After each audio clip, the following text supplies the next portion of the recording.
लोकशाही मराठीच्या बातमीचा आता इम्पॅक्ट पाहायला मिळतोय, कारण जुहू चौपाटीवर कचरा साफ करण्याचं काम वेगानं सुरू झालंय।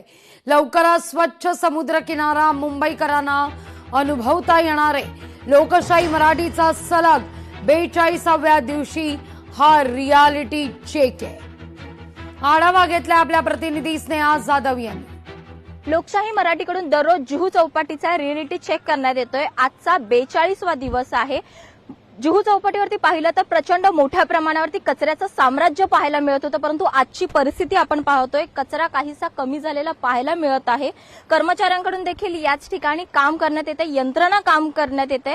परंतु जर पाहिलं तर महाराष्ट्र नियंत्रण मंडळाचे अध्यक्ष जे आहेत सिद्धेश कदम यांनी ज्याप्रमाणे सूचना दिलेल्या आहेत की याच ठिकाणी फलक लावण्यात यावे आणि त्या फलकावरती लोकांनी कचरा टाकू नये अशा प्रकारचे निर्देश या ठिकाणी असायला हवेत, परंतु तसं काहीसं पाहायला मिळत नाहीये। जुहू चौपाटीवरती असे कोणतेही फलक पाहायला मिळत नाहीयेत। तसंच सिद्धेश कदम यांचं म्हणणं आहे की जुहू चौपाटीचा समुद्र किनारा हा अखंड पसरलेला आहे आणि याच समुद्र किनाऱ्याची आत्मपरीक्षण करायला पाहिजे आणि त्याचप्रमाणे यंत्रणा असतील, मॅनपॉवर असतील वाढवण्यात यायला पाहिजे असं देखील त्यांनी सांगितलेलं आहे। तसं होणं फार गरजेचं आहे, कारण जुहू चौपाटी प्रचंड मोठी चौपाटी आहे। पर्यटक या ठिकाणी मोठ्या प्रमाणावरती येत असतात। तसंच मॉर्निंग वॉकला लोक देखील मोठ्या प्रमाणावरती सकाळच्या वेळेस या ठिकाणी येत असतात। त्यांनाच या कचऱ्याचा मोठ्या प्रमाणावरती नाहक त्रास असा सहन करावा लागतोय। जर महानगरपालिकेकडून याकडे लक्ष देण्यात आलं, यंत्रणा वाढवण्यात आली, मॅनपॉवर वाढवण्यात आली आणि स्वच्छतेकडे देखील लक्ष देण्यात आलं तरच हा जुहू चौपाटीचा समुद्र किनारा